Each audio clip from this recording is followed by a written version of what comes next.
At the time of its release, 1980's Prom Night was a groundbreaking slasher. The subgenre was still new and fresh, and Prom Night helped cement the formula. Everyone's a suspect! Everybody's a suspect! It had everything that you would want in an early slasher. Young stars, a giallo-style mystery, decent gore, a moody score, and scenes that burn directly into your brain. But while it may have been one of the first to do it, it was quickly outmatched. The slasher boom of 1981 exploded with bolder, bloodier, more outrageous films. Prom Night helped revolutionize horror in 1980, and by 1981, it was practically obsolete. It's almost as if it became a forgotten prom date, the wallflower watching as other franchises grabbed the spotlight. Sequels soon became all the rage. Friday the 13th, Halloween, A Nightmare on Elm Street,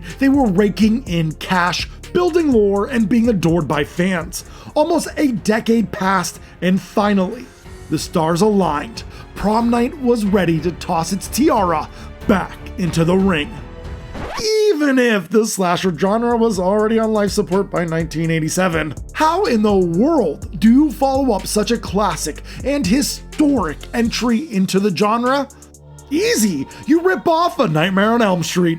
Heck, if Slumber Party Massacre can get away with it, surely Prom Night can too. It's time to dig into the surface level similarities, break down its plot, and come up with a rating to determine if Prom Night II truly is an Elm Street ripoff. Hello, Mary Lou. Prom Night 2 is about a supernatural burned-face villain who goes after the children of those who wronged her. There are dream sequences, surreal imagery, attacks from beyond the grave, and at one point, she even possesses our final girl and returns to the living world to wreak havoc on our teens. Yeah, that's sounding really familiar, but before we start yelling, rip off, let's break it down. We open on the outside of a school as the credits appear.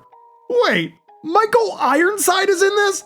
Heck yeah, we're in good hands. Oh yeah, hello Mary Lou, Prom Night 2. Now it's been a while since I've seen the first Prom Night, and I just need to ask the question, who's Mary Lou?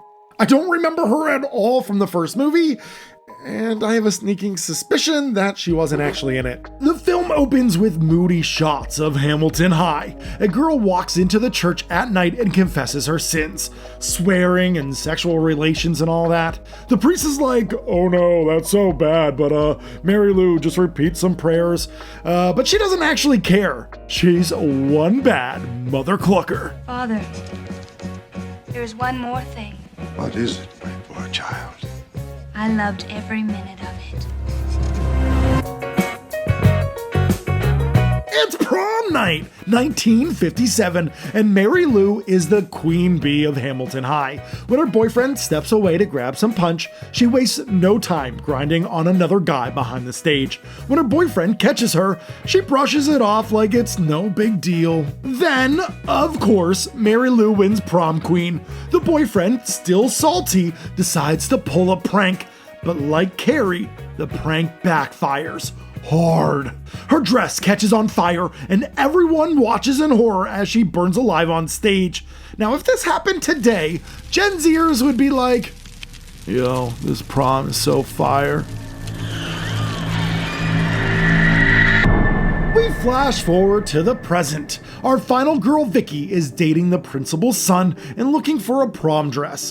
While exploring the school, she opens a mysterious prop chest, unleashing the trapped evil of Mary Lou. Michael Ironside plays the principal, and surprise, he's Mary Lou's ex-boyfriend from 1957. The film gets even wilder from here. Now, if you're wondering, how does any of this connect to the original Prom Night? The answer is, it doesn't. Well, not really. Originally, this movie wasn't even going to be a sequel. It was called The Haunting of Hamilton High, filmed entirely in Canada. But after production wrapped, the producers decided to slap the Prom Night branding on it and retooled the script with light connective tissue. A few scenes were reshot, and boom! instant sequel. Now, was that the right call? Maybe. We're actually going to circle back to that one. Back to the story. After opening the box, strange things begin to happen around the school, like murder. One girl gets dumped and soon finds herself on the receiving end of Mary Lou's rage. Just when you think she's going to get a paper cutter to the throat, a blue prom cape strangles her instead. Then her dead body is tossed out a window. Wait, a coroner's going to figure all that out, right? Like, she passed away prior to being thrown out the window. She killed herself. Nope, everyone thinks that she did it herself. No one's gonna question the logistics of this? So they think that she hung herself and then after she passed away, she jumped out the window? What? A new priest shows up into the film and it turns out that he was the guy that Mary Lou was cheating with back in the day. Small world. Meanwhile, Vicky starts having daydreams, the dreamy, surreal kind that feel like it's ripped straight out of an Elm Street sequel. The imagery is fantastic, feels very Nightmare 4. How sweet, fresh meat. She and her boyfriend plan to take a gap year after high school, but Vicky's mom is a full-blown Carrie-level religious nut and forbids it. Michael Ironside's character eventually realizes that the chest has been opened and that evil has escaped. One terrifying scene has Vicky in her room and her creepy rocking horse comes to life. Her bedsheets wrap around her tightly and you can see hands underneath the covers grabbing at her. Oh, it gives me the willies. Then someone slowly begins to emerge from the mirror. It's a genuinely chilling sequence. What's going on in here? I'm liking this movie, but I just wish there was a little bit more Exorcist influence in it. The body of Christ compels you. The body of Christ compels you. Mother so sucks in hell, Father Karras. Oh yeah, that's better, yeah. Eventually the priest and principal team up. And I love this. It's not just the kids solving things, it's the adults cleaning up their mess from 30 years ago. The movie gets super self-aware too. It's always making horror movie references. One teacher is named Mr. Craven, Vicky's last name is Carpenter, and there's even a line about a girl who can spin her head around. You know, there could be a lot of advantages in a girl whose head spins around. Very tongue-in-cheek. Another standout sequence is during detention.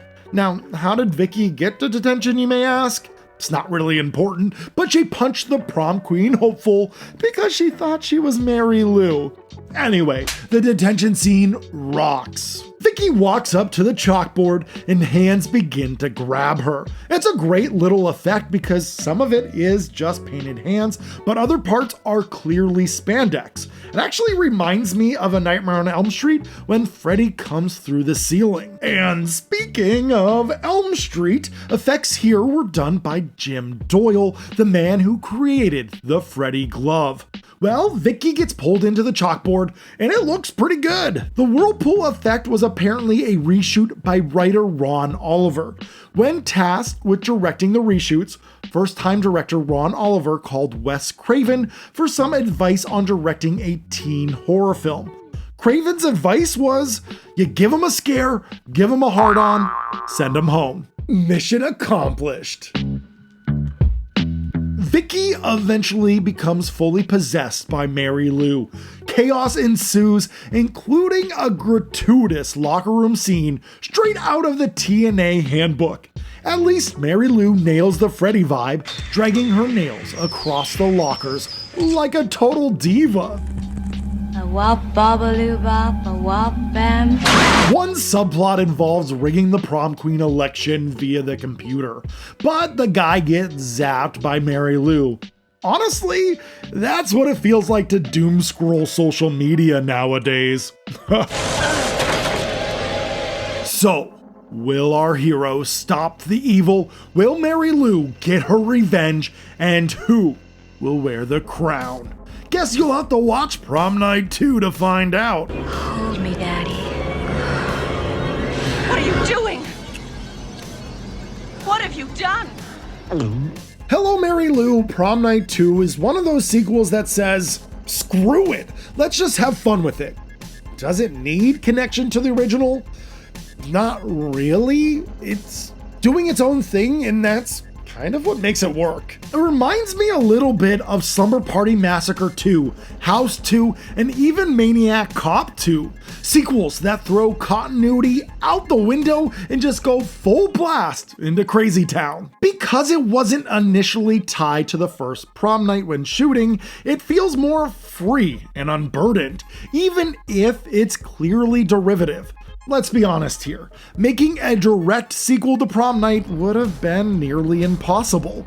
This was the only logical way to bring it back. Did rebranding this as a sequel hurt this movie's legacy?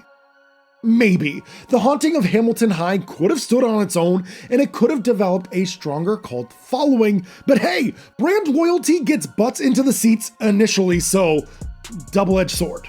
At the end of the day, Hello Mary Lou is a total blast. Not the most original or polished, but it knows what it is, and it delivers exactly that. The cast is charming, if a little one note. The effects are killer, the story is fine, and the dream imagery rules. It's not high art, but it is dumb, spooky fun, and horror fans should get a kick out of this one.